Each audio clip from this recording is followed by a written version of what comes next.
We are live in What in the World events, and today we have Dr. Stephen Jones. Dr. Stephen Jones, he's our guest, special guest. Thank you, everybody who's here watching this program.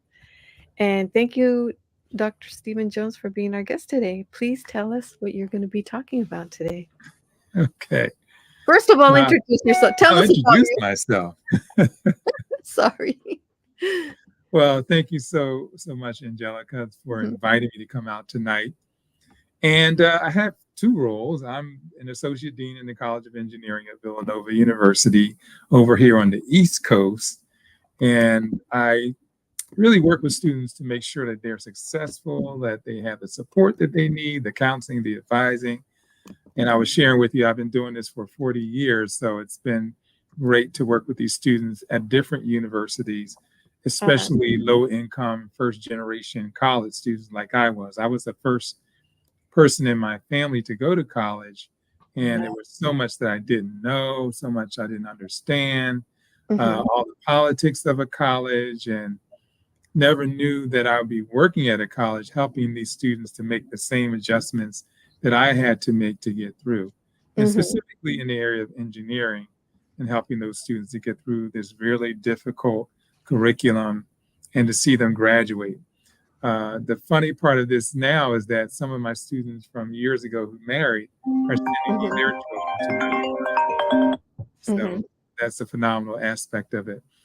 I also am advisor for the National Society of Black Engineers and the Society of Hispanic Professional Engineers.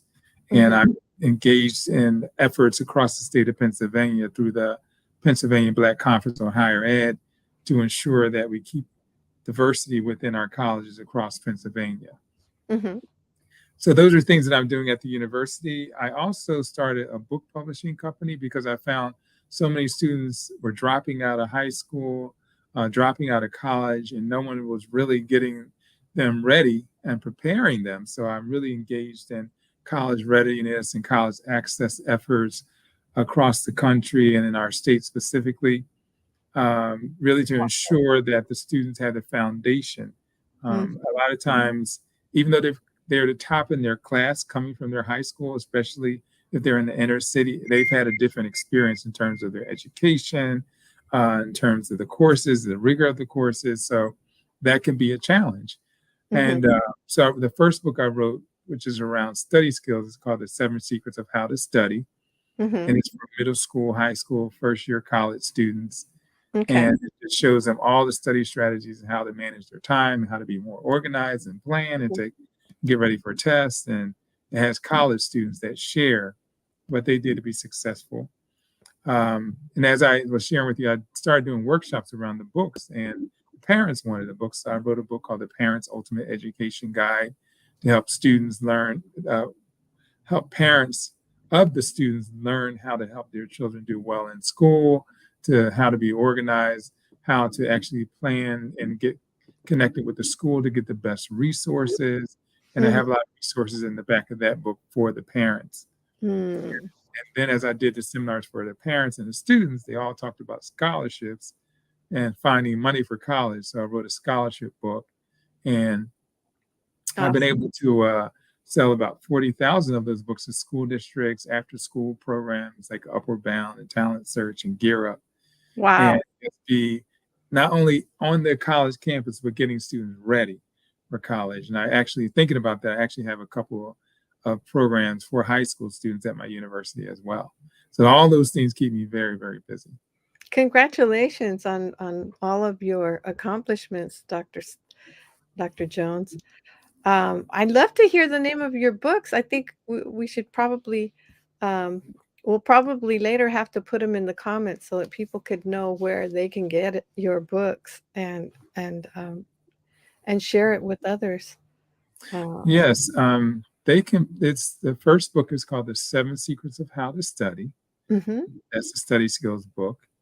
The Great. second book is The Parents' Ultimate Education Guide. And Awesome. then the third book is The Ultimate Scholarship Guide. And that's at www.drjonesbooks.com. That's DRJONESBOOKS.com. Nice. Nice. So, how I have a question. What got you so interested? What was it that made you think I wanna make a difference in when it comes to education? That is such a wonderful question, and that takes me all the way back to my childhood. Mhm. Um, and I would say I grew up in Philadelphia, and I grew up in the hood, and Mhm. so there Mhm. was not as many resources where I lived, but I just had my own passion around education and helping in the community. And that was my first, really my first enthusiasm was as a teenager, I want to help other younger children to have a love for education. And so I was engaged in a lot of community activities. I led community groups, and I led different youth groups in my community just as a way to make a difference. Uh-huh. As a teenager, I really involved myself in our high school's activities outside of the school, again, to make sure that people were getting the best education that they possibly could. And so I Mhm. think it started there with a passion of helping, trying to make a difference, and trying to help people lift themselves out of my community was really one of the things that drove me to be that person that wanted to. I actually wanted to design a community center Mhm. that would help young people to really have all kinds of resources that many of them did not have in terms of, if they wanted to go to college, what are the resources that they would need. So Mhm. it's so interesting that because I started off my career working on a college campus for a program in Pennsylvania called Act 101 for low income first generation college students, I got Uh-huh. to do my dream, but it was on a college campus. I never thought about it working at a college campus. And I literally lived about half an hour walking distance from Nice. two colleges in Philadelphia. So, again, I got to live the dream of helping others. And I've been seeing so many generations now of students going in and succeeding and graduating. Congratulations. Thank you. Yeah, that's a wonderful thing. I'm seeing a lot of hands clapping and thank you all for your wonderful comments. So, how has that made a difference in your life? All of Well, this. I think Mhm. it's made a difference from the perspective of I know that there are many parents who want the best for their children, Mhm. and it's enabled me to work with them and Mhm. engaging with their schools. A lot of times we want parents to get involved in the school, but they don't know how to. They don't know how to get the best out of their relationship with the principal of the school, the vice principal, the teachers, and Mhm. that they can be partners with that. So I think that what I've gotten out of that is that now I'm not only affecting the parent that I see in front of me, but I'm affecting the next generation because they have children who would have children. And so I can't just say, well, I'm only working with one parent. Mhm. And what that reminds me of, I would go to a lot of schools Mhm. to give workshops. Sometimes there would be a good number of them. It might be 30 in a room. Other times it might be five. And I never said, oh, it's only five parents here, so I'm not going to give as much effort as would give with 30 parents. And so, you know, I view them, those five parents are just as precious as the 30 parents. And there's so much that I could give to them to give out to their children as well. So I think that taking that perspective, you never know. For another example of this is, so I'm working with a parent. That parent then has a child who becomes a principal, Mhm. and now that principal is affecting thousands of children.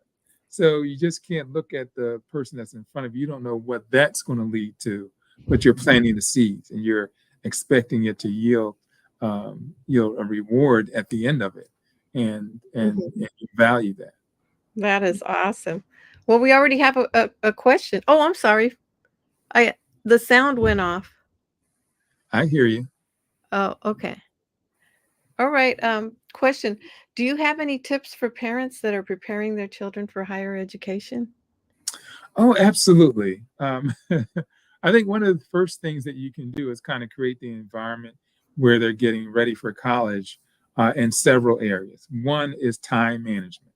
Hmm. And I will always ask the parents when I'm doing a seminar, how many of you have children who are in the procrastinators club? And they raise their hands. I have that child. Then I ask the parents, how many of you procrastinate? And they raise their hands.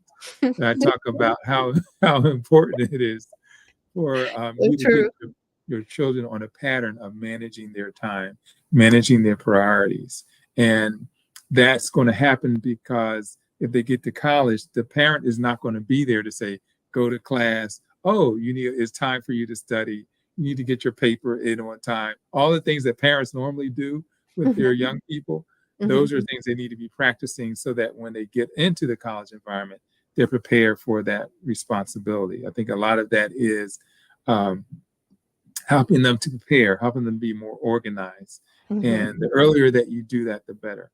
Um, then working on their study habits. One of the things I will say is that a lot of times students in high school, they learn to memorize material.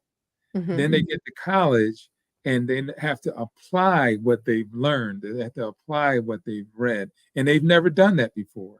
And Hmm. that's where a lot of frustration can come in. Wow. So, making sure that they learn some study habits that they can use and implement, and that will help them to be successful in terms of preparing for tests. I always tell the students, don't wait until the last minute. Again, they can get away with that in high school. A lot of students will, oh, take the preparation for the test the night before the test. I still get an A while I'm in high school. Well, that amount of effort won't get it in college. You need to study 4 or 5 days ahead of time. Hmm. So again, I try to get the parents to think about, getting a calendar where the student starts to put their study time before the exam, at least 5 days before the exam. That's something they can start doing in high school. Those are just some practical things that will help them as well to be more organized, to plan their time, to prepare, to make sure. Um, Another thing I would say, go to get help. Hmm. I have a lot of college students, especially the first semester, they never use a tutor in their life. And so they think that it's a bad thing to go get a tutor. That means that I don't know anything, that I'm not prepared.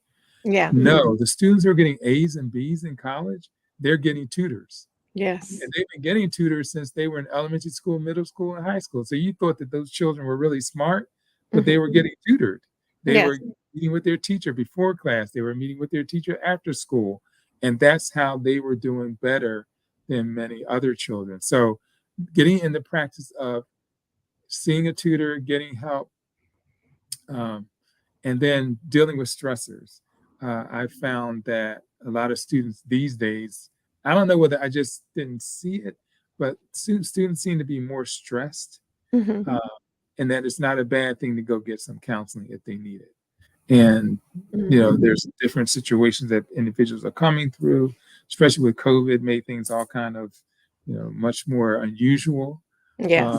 So I definitely recommend that as well. And most colleges, when they get there, will have those kind of services as well. They'll have maybe a study center, a tutoring center. We have a math learning center for students that have math courses that they're challenged with. Hmm. Um, we have um, a place where you can learn how to speak on our campus. So there are Excellent. many, many resources on a campus, but students don't always take advantage of them. So I guess that's another comment. Make sure your students take advantage of every resource that's available on the campus. I love that comment, and it makes me think of even as a business owner, we have mentors, and our mentors are like our tutors, right? They help us Mhm. so that we can move forward. Um, and I remember a quote by Arnold Schwarzenegger where he said, somebody said that he was a self-made man. He said, "I'm not a self-made man. There was a lot of people that helped me get to where I am." The same Mhm. thing goes for students, right? And Yeah. I love that you brought that point. We have some more comments in the audience, and Carol, he is a wonderful student because I know when he studies, he gets his head to the grind and he concentrates and he knows all about AI. So now he has some questions here. Um, he said, "What inspired you to uh, come on this show about college readiness and STEM success?" Oh, well, we were in a conversation in another one of these sessions on LinkedIn, Hmm. and you came up, and Angelica gave a lot of wonderful comments. I said, I have to be on her show to kind of continue the conversation. So it came out of actually the participation on another podcast through LinkedIn, and created opportunity for us to come together. And this was fast. I think it was like uh, 4 or 5 days ago. And because a lot of times it takes a long time to get on somebody's podcast. So I'm so appreciative of this Mhm. opportunity to be here tonight. You're welcome. You're welcome. I appreciate you being here because this is information that is very it's it's it's very precious, and a lot of people need to know, especially parents that might be here on LinkedIn, or even students, or even grandparents. They want to help their children out, or grandchildren. So Marcia says good night, everyone. So Marcia, she says our mentors and our coaches. Those are some good points. Also, she mentioned that as well. Mhm. So thank you for your. Well, I think she's just saying good night, like hello, good night. Oh, I thought she was saying goodbye. yeah. Hi, Marcia. Thank you so much for your comments, and appreciate you being here. Uh, yes. So really, really loving this conversation. So, um, another question that I have here is, what made you decide to be an author? That's I when I think about it, it's so crazy for me because I would, as a child, I would never have thought I would write a book. Hmm. That was the furthest thing from my dream of something that I would do. Okay. And when I was working at another university, Drexel University, we had a summer program where I had a book called The Master Student. It was about 400 pages on how to study. And, I kept saying to myself, I would buy it every year for our students, buy it every year. But then Uh-huh. I kept saying that it's too much. It was 400 pages. They're not going to really read all this. Yes. So I said I was going to write my own book. Hmm.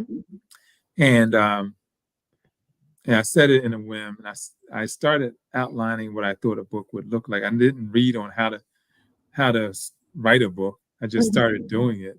Yes. And my goal was to write one page a day. Hmm. And within a year's time, I actually had compiled what I felt like was a book. And then I had to research on how to publish the book. Yes. And I found that there's a lot of books on how to publish a book. Um, Back then, we didn't have Amazon. So a lot of people just self-published the books, and Hmm. they got big inventories of books and they sold them. Hmm. Today we sell them through Amazon, a lot of us, or they through different publishers. But yeah, I really just felt the need for students to have better study skills and Hmm. study habits because I witnessed it. Even the students that came in that were stronger, what I consider a stronger student, still had challenges with study habits. Hmm. So I wanted to benefit all of those students as they entered to have that habits that were necessary starting in middle school and high school. I wanted to focus on making it so easy to read that middle schoolers and high schoolers would benefit, but certainly college students and adult learners would benefit from it as well. So it's been a lot of getting it out there. And as I mentioned, the thing I'm excited about today is that I have the QR codes in these books Hmm. that are associated with the podcast that I have. Hmm. So, for example, in the study skills book, if you're talking about time management, there's a QR code in the book that you can actually hear me talk about time management. If it's test taking, there's a QR code. You can hear me talk about test taking strategies. So I try to upgrade the books and bring them up to where we currently are with all these QR codes wherever you go. It seems to be out there for them. But the main mission of this is to stop students from dropping out, to That's stop them from missing out on the opportunity just because they weren't totally prepared. And mm-hmm, a lot of this, unfortunately, a lot of African American, Hispanic students drop out within the first year mm-hmm, and never get to finish their dream. I just think it's so sad that some of them take out student loans and they never end up with a college degree. So mm-hmm. it's just my mission in life to help students be successful and reach their dreams and be supported in doing that. And I love that you saw a need, which was providing a book that they would read that would make it a lot easier for them, a tool that they can use so that they can accomplish their dreams. So love that, Dr. Jones. Erin from Calgary, Alberta, Canada. Hello, hello. We're glad you made it. Wow. I know that we had some issues with the StreamYard, and but we carried on. Yes, we did. And the good thing is we're gonna have the replay. So thank you very much for your patience with that, Dr. Stephen. Not a problem. I'm enjoyed. We've already had a number of conversations, so I've enjoyed that, and I think you have the same drive and desire to see a difference in the lives of families as Yes, well. definitely, definitely.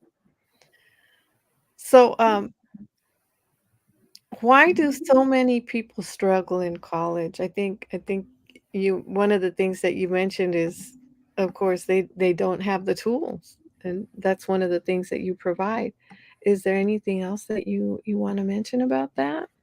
Well, I think that just knowing the environment Mhm. and knowing what an advisor is for, Mhm. and most colleges have a actual faculty member that is a person that you can meet with where they're in your department as an advisor to help you get through your curriculum and to help you get the resources that are necessary to be successful.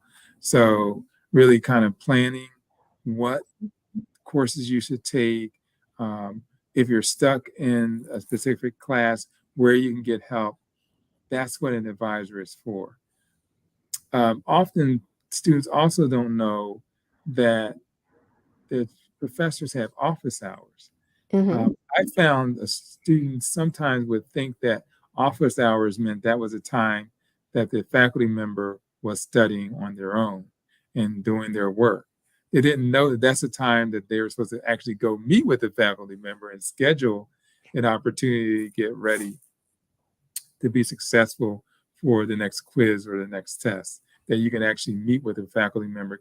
And it comes from high school because many of us didn't actually go to our teachers to Mhm. get help like that. But these professors have set aside time. And it's also good, good, I'm going to say educational politics to go to Mhm. their office hours, to let them get to know you, to let them see that you're really, really making an effort. You're not just trying to show up for class or, not be interested in the subject. So being that person that takes advantage of the relationship and opportunity with the faculty member, forming study groups is something that's really, really important. Mhm. You think about that, making sure that you study with 3 or 4 other people that are in some of your classes. Those are the students who can really be successful because it's funny. You can sit in a class with a professor and Mhm. you're taking notes, and the student next to you is taking notes, and then you compare notes afterward, and you both see places that you missed information. And so Wow. by having these study groups, you can kind of share where you might have gaps in your knowledge because you're sitting in that room, or maybe for you got tired and you just stopped listening, like you blanked out. So this other person was actually taking the notes and you can actually get together in those groups. And it's all about, I think, also getting you ready for real life work. When you start doing these study groups, when you get to work, you're going to work in different projects and work with other people. And Yeah, college is getting you ready to be able to do that. that's awesome. Yeah, so those are things that I think are important. Public speaking Mhm. is another thing. You're always going to have these classes. I know many of you are really nervous about public speaking. There are many adults who are nervous about public speaking, Mhm. but there's always going to be some requirement where you stand in front of your class and give a presentation. So just getting in the habit of doing that. And one of the ways that you can do that is practice before you actually give the presentation. Yeah. Taking advantage of, maybe get two or three of your friends or classmates to listen to you give the presentation, and then get their feedback. Did you have vocal variety? Mhm. How did you present yourself? Did you seem enthusiastic? Get their feedback so you can work on it and be the best person that you can be in giving presentations. And they actually say that people who are effective in giving presentations earn more money in their lifetime than those who are not able to do it as well. So it's Mhm. definitely worth, a skill worth working on. I think you're absolutely right on that because we need to communicate what we need or how we could help others. And if we can't get a point across, then we're in trouble. So thanks for that. Yeah, good points.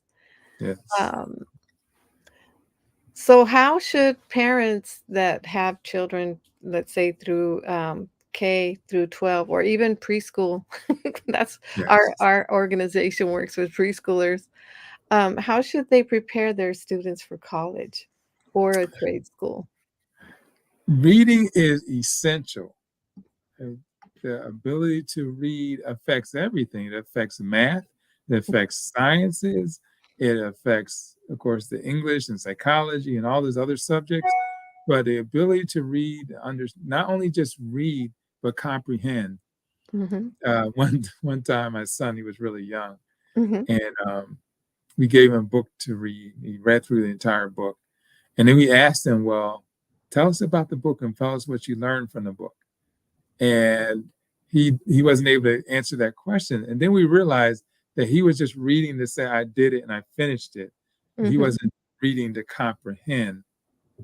So, just as a tip to the parent, as they're going along, chapter by chapter, then ask them questions about what they learned or who the characters were, mhm. or what is something that you can do different based on what you're reading. So you engage yourself with the reading with Yeah, your child. The more that you're engaged, and not only engaged but enthusiastic, you're excited when they share a word that seems to be a bigger word than you would expect them to understand. You're excited when they're excited about something they saw in the story. Um, when you're excited when you hear they've learned something from it, they share that with you. Let me ask them to show you how to do something. I would always do that to my children. I would say, show me how to do that. And they're so proud and excited that they can show you what they've learned from what they've read. So I think it's really important to lay that foundation early and continue it. Find books that they really enjoy. mhm. Uh, that they can, and maybe they have a certain hobby. Let them read a lot of books about that hobby. You're still getting them to read. And so I think is a great opportunity. Another thing I would say to parents is, let's say, for example, you weren't the best student in math. Mhm, You were in school. Well, your child might be gifted in math. Don't tell your child, I couldn't do math, so you can't do math. mhm, mm, So mhm. be enthusiastic in all the things that they're doing. You can be the best advocate. We always say that we're our children's best cheerleaders, even though they're now in their 20s and 30s. We're still their best cheerleaders. We remind them that we want them to be successful. That's our goal in life, Yes. is to see them achieve and do some things even that we haven't done. Mhm. Absolutely. And I love what you said about being enthusiastic, let's say they're really young and don't know how to read quite yet, but when you're enthusiastic, they get into it. It's just like anything, right? If somebody's giving a presentation and they're just like Mhm. monotone, it's like it's hard for you to really get into it. But when you see that they're enthusiastic about the subject, then you're like Yes.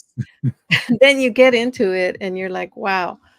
And also I love what you mentioned to read the books that they want to read about. And it's funny because, my son is 26 and he told me last year, he saw the book, one of the books I used to read to him, and he goes, "I remember that book, Mom. I remember when you used to read it to me." So the kids remember it, so that's Mm-hmm. telling us that it really does make a difference when we read, and it's a good way to bond with our children too, Yes. because sometimes while you're reading, they'll talk about something that might have happened at school or Yes. something Yeah. that's on their mind, but it's time that you spend together that is it's a special moment. So I love what you mentioned about that.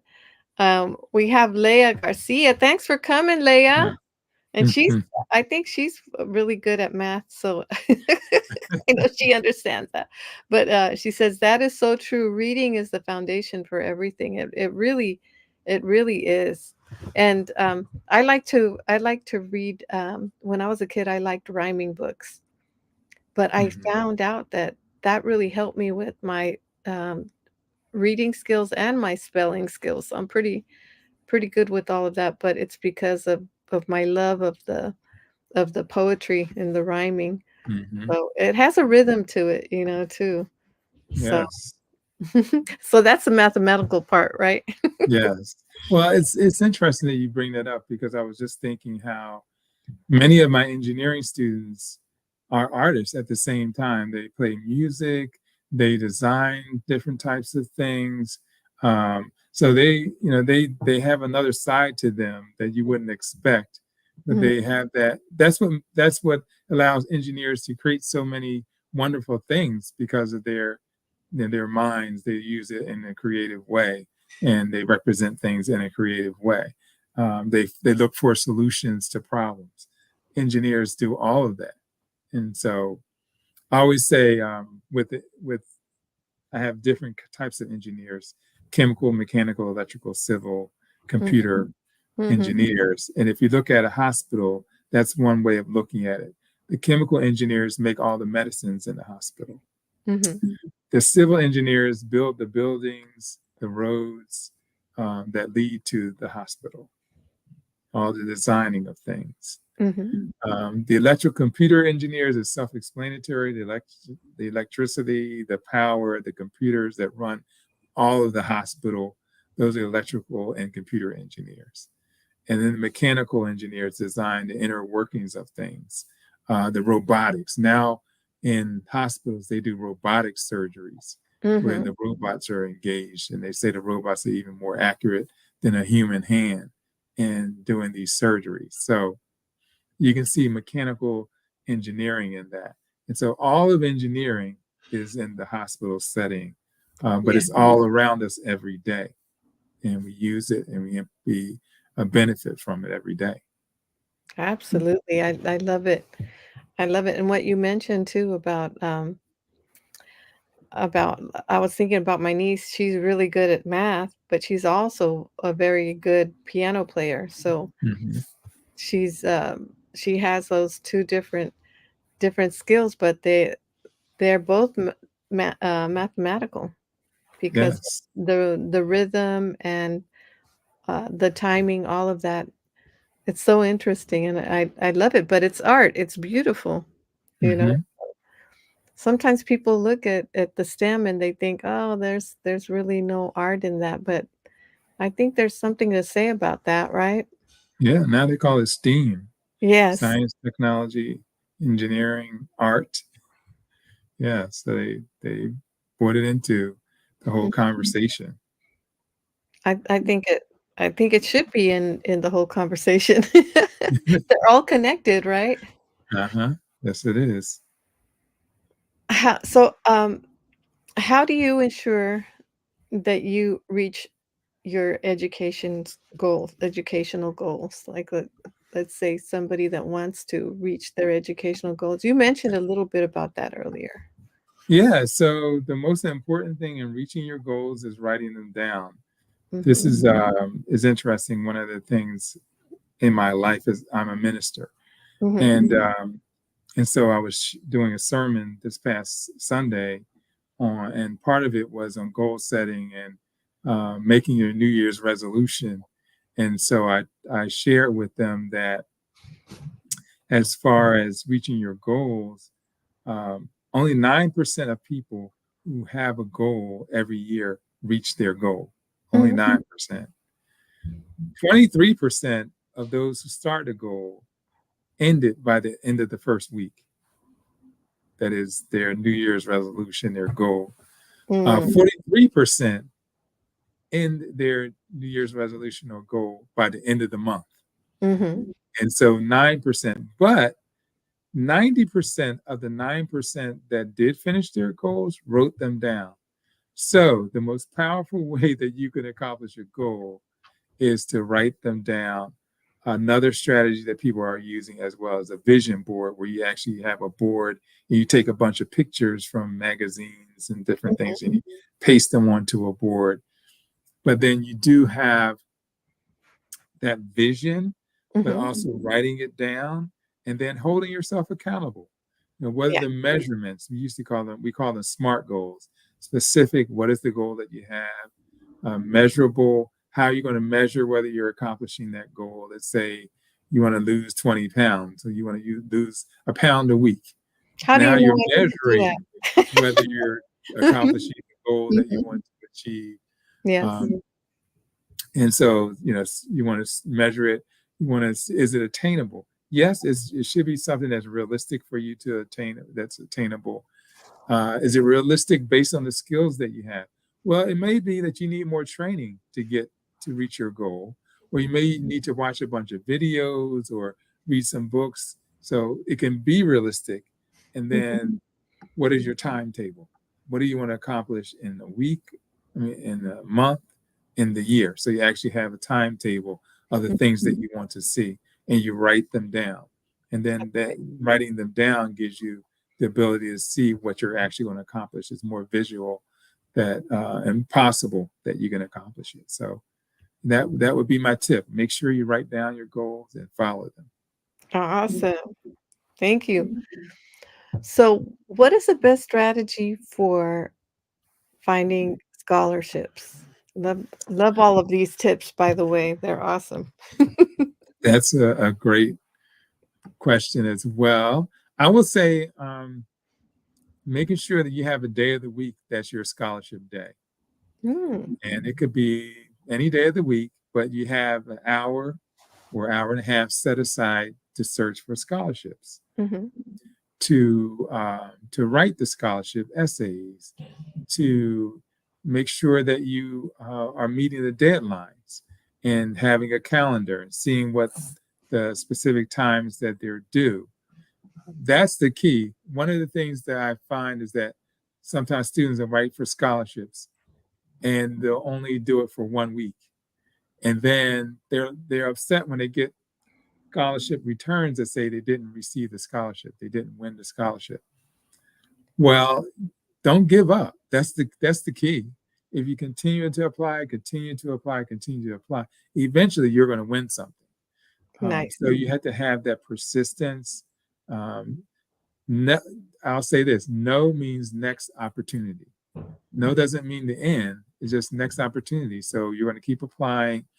You can put a folder on your computer or your laptop that Uh-huh. you keep all of your recommendation letters, your essays that you've done for the scholarships in that folder.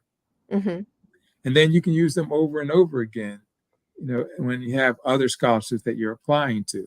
So you don't have to make it a big effort. You're already ready when you're applying for the scholarships.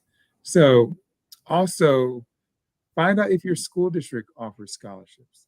Your counselor's office might offer them. They may be on I know, for example, the School District of Philadelphia has a section of their website that has a list of scholarships.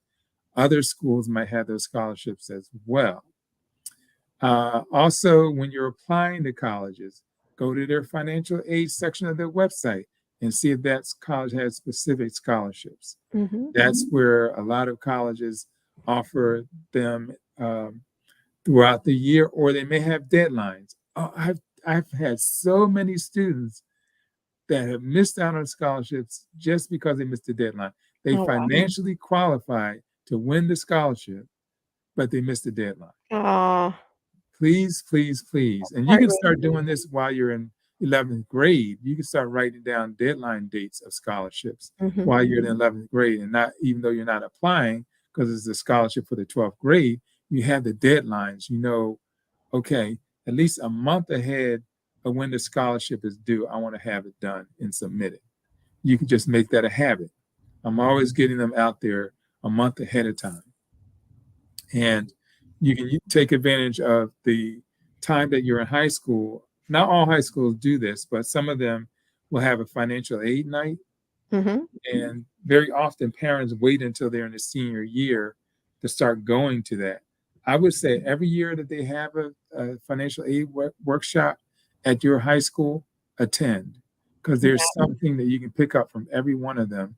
You might want to have a little binder where every information that you get, you put in that binder. Every time you come back from a college fair or whatever, that's your binder where you're keeping information. That's great advice. Thank you.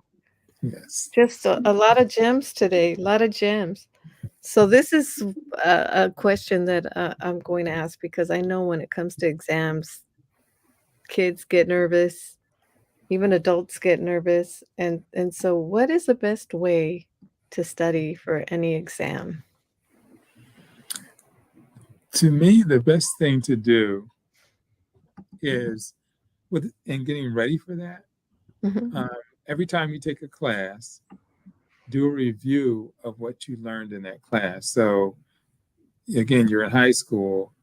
Don't wait 5 days later to go over something that you experienced while you were in school that day.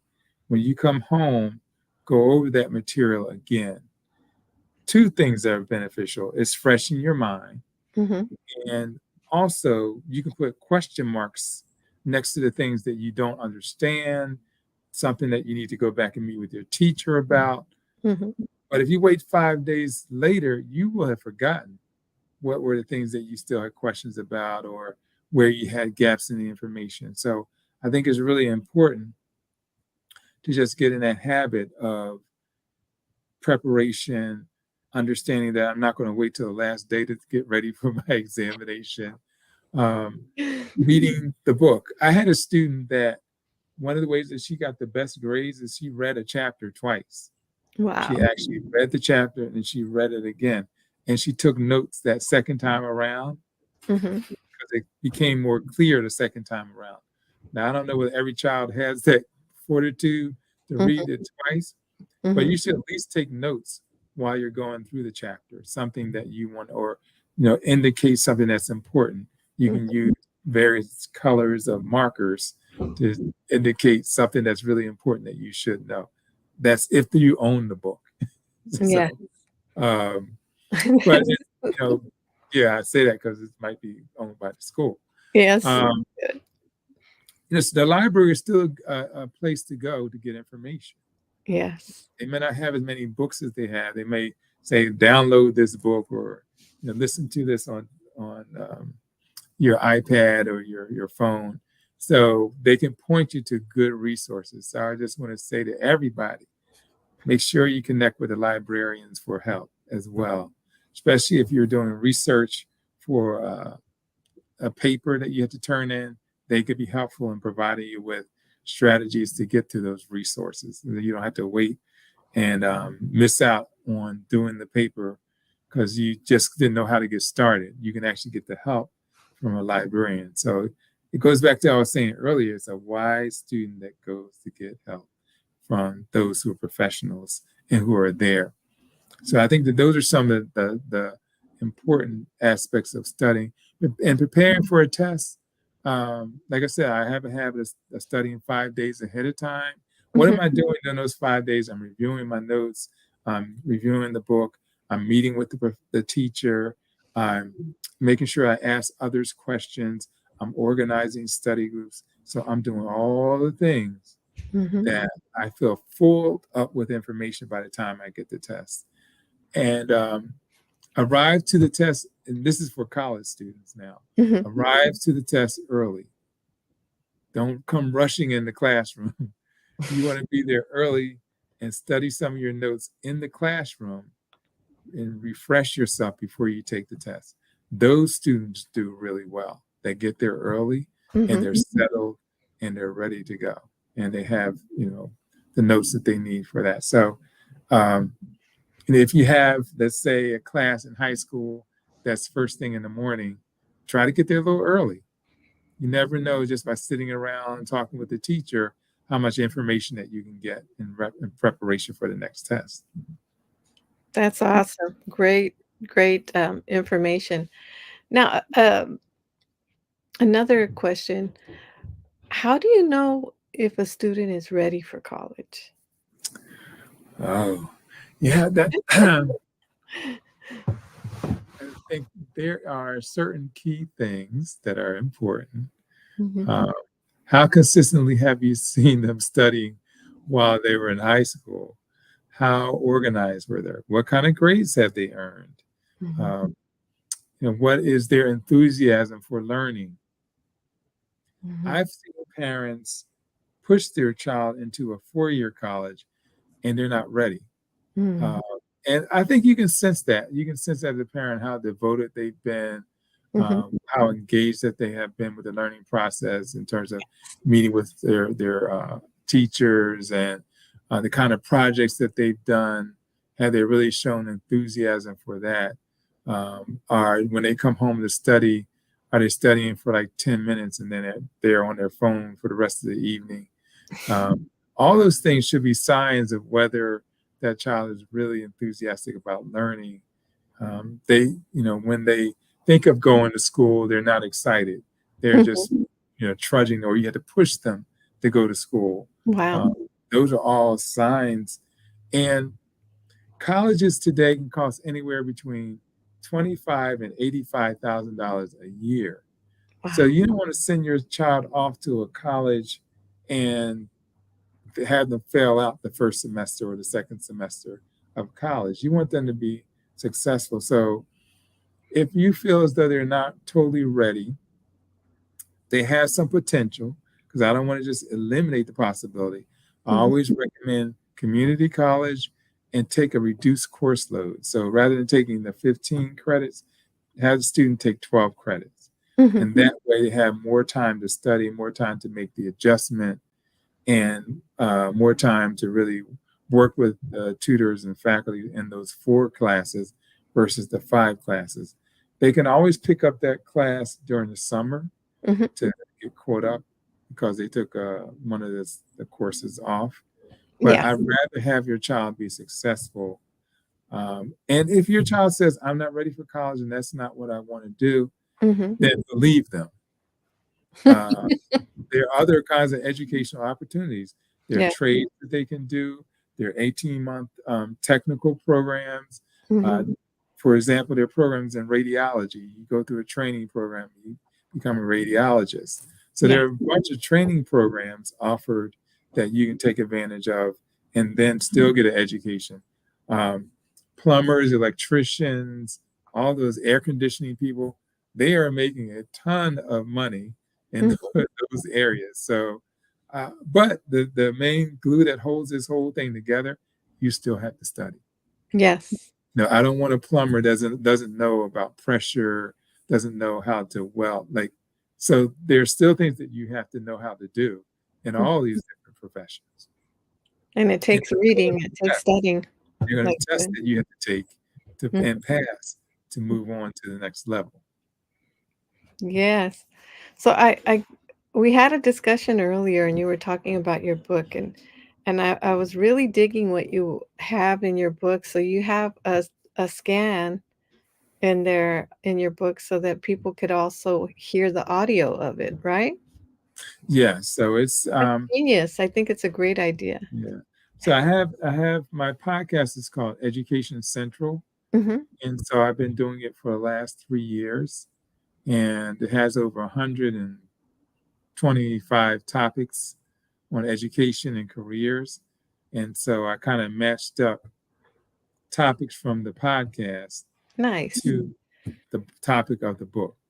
So if it was the topic was time management, I did a podcast on time management. Most of them are about 10 to 12 minutes, so they're not too long for the Mhm. student to listen to. They can listen to them again and again if they like. But now they're in each chapter of the book, there's the QR code to that specific topic. So if it's how to find scholarships or how to write scholarship essays, there's the topic that Mhm. they can listen to on how to find how to do your scholarship essays. So that's why I try to match it up for them to easily be able to take advantage of that. And like I said earlier, you can go to www.drjonesbooks.com. That's DRJONESBOOKS.com to Mhm. order these books. And after school programs, Gear Up programs, 21st century programs, the schools themselves have bought these books for their students by the hundreds. Mhm. And I've just seen it make so much of a difference with their success levels. That is awesome. Well, I'm gonna ask that you put the names of your books in the comments so that on the comments under this event. That way people could just, you know, press the link and boom, they could go to get Mhm. wherever your book's at. So, we want people to get that important information out so that Mhm. they can progress and move forward. So that's so awesome. I really enjoyed our discussion today, and I'm so glad that you came and Well, spoke about that. So, well, thank you so much. And one of the things that I just want to give again to the parents mhm, is I know that they seem like you have a child, the child is 5 years old, mhm, but then they turn 8 years old. And next thing you know, they're 12 years old. And then they're 15. So it seems like your child is like, is taking forever, but they are growing. mhm, Uh, And so take every opportunity to give them different types of experience. Yes, read the books. They also have electronic books that will actually read to children today. There's all kinds of electronic games that are math oriented or that are science oriented. So the more creativity that you can use in learning, because students learn in different ways. Some mhm, students are auditory learners. mhm, Some students are tactile. They need to touch it with their hands. Some students are visual learners. mhm, So just trying to create various scenarios where they can use all these various skills. And you're taking your child on an adventure through their different experiences in their life. You're getting them out of their community. You're there are all kinds of educational programs in all cities, museums, there's science programs. Get mhm. your child involved and engaged. They Yes. may not like everything that you decide to put them into, but Mhm, they should at least be exposed to it and see that the possibility. And then for the athletes, which I was one of them, mhm, be a scholar athlete, not just a athlete, but be the best academic athlete that you can, because colleges want smart athletes. mhm. They want smart students that can make good decisions out on the field as well. So I want students understand that they're not just getting by with their athletic talent, they're Mhm. also using their mind to be effective and to have all the resources that will enable them to be successful in school and outside of school. That's awesome. Great advice, great advice. Um, I'm really enjoying this but I guess we're close to the end. We did start a little late, so we could go over if you have Yeah. any other things that you'd like to talk about. I'm really excited about this conversation because I do the film for Head Start, but I also I'm in the classrooms with the children and doing things and reading to them as well. So And what you said about doing different things to get them engaged, I like to, um, I'd like to use the acting part. So, you know, that Mhm. I wrote a pirate book, so I dress as a pirate, and I Ah, have a puppet, and the mhm. puppet serves as he meets all each of the children and shakes each of the children's hand. So it's really funny because the kids feel they're engaged because they're being paid attention to. They feel like, this little pirate's paying attention to me. Mhm. And the Yes. one time, my pirate, I had it in my, box, and it was kinda discombobulated, and, so I made a little story up. I said, "Look what happened to the pirate. He got jumped today. How do you Yeah. think that he feels?" Mm, So the children, you could see the sadness in their face, like they didn't like mhm. it. So, Yeah. but it was a good lesson for them to see on how to be kind to others, and teaching them social emotional skills on how they need to treat each other in a kind way, Mhm. right? So, and it's a good way to see what's in how children think. But like you said, when you try these different things out, you learn what gets the kids' minds going, and I love how you ask a lot of questions because I think that's how you get the gears going. Because sometimes we will just um, we could be in what is it in giving a talk mode, right, or giving Mhm. a discussion mode, and and that's good, but I think it's also good to ask those questions because it gets the mind thinking. So I loved how you did that. Yeah, I think that it's important, again, for parents to ask open-ended questions versus closed-ended questions to their children. So if you come home and they come home and you say, "How was your day?" They'll say, "Fine." That's a closed-ended question. But they come home and say, you ask them, "What did you do today?" Now they have to describe all the things that they did throughout the day, Mhm. and you're able to have a conversation about those things. So when you're asking them questions, think about what kind of question that you're asking them to get information to have more, and which means that you as the parent have to slow down to listen to them. Once you've asked them, you've asked this open-ended question, don't say, I don't have time to listen, because they're going to unload on you this information that is important for their day. Yeah, you can't ask a question and then just go like this, Yeah, exactly. Exactly. right? Yeah. That's how they do today, the Yeah. parents. Yeah, and it's really important to put it that away and take time to really listen. And I Hmm. think that it makes the child feel like they'll be able to talk to you because they feel like you're going to give them that time when they need that time. So love Yeah, that. and you never know what's on their minds, and by being you're modeling for them listening skills, and because they get to school and the teachers are telling them what to listen. Mhm. Mhm. And so, you have an opportunity there to do a little implementation of what you want them to do. Exactly. Exactly. I love this.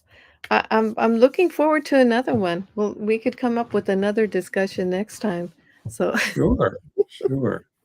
so this is very nice. Thank you, Dr. Stephen. So I think we've reached the end of our time. So I'm excited that we had this time together. He says, "Thanks, Angelica Corral and Dr. Stephen, for your valuable insights. Gratitude." So awesome.